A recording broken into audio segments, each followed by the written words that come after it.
કે નવરાત્રી એ હિન્દુનો પાવન પર્વ છે અને તેમાં માં અંબાની આરાધના કરવામાં આવે છે. તો ગૌભક્ષકોનું ત્યાં શું કામ છે?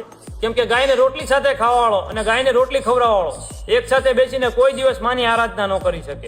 એવા લોકોનું ત્યાં શું કામ છે જેને સનાતન ધર્મ મારે કઈ મતલબ જ નથી, જે દેવી પૂજાઓમાં માનતા જ નથી અને જે દેવી પૂજામાં મૂર્તિઓને ભૂત કહે છે અને મૂર્તિઓને પૂજવા વાળાને કાફીરો કહે છે.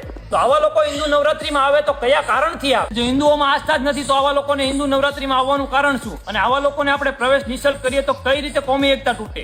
કારણ કે તમે કોઈના ઘરમાં જબરજસ્તી ન ઘૂસી શકો. કોઈ સરકારી કાર્યક્રમ હોય, કોઈ દવાખાનાનું કામ હોય, કોઈ બીજું ત્રીજું હોય તો વાત ઠીક છે, બંધારણીય અધિકાર છે. પણ હિન્દુના તહેવારમાં હિન્દુ જ આવશે, હિન્દુ જ વગાડે, હિન્દુ જ ગાય ને હિન્દુ જ રમી શકે. આવી માનસિકતા સાથે આપણે પણ સમજવું પડશે.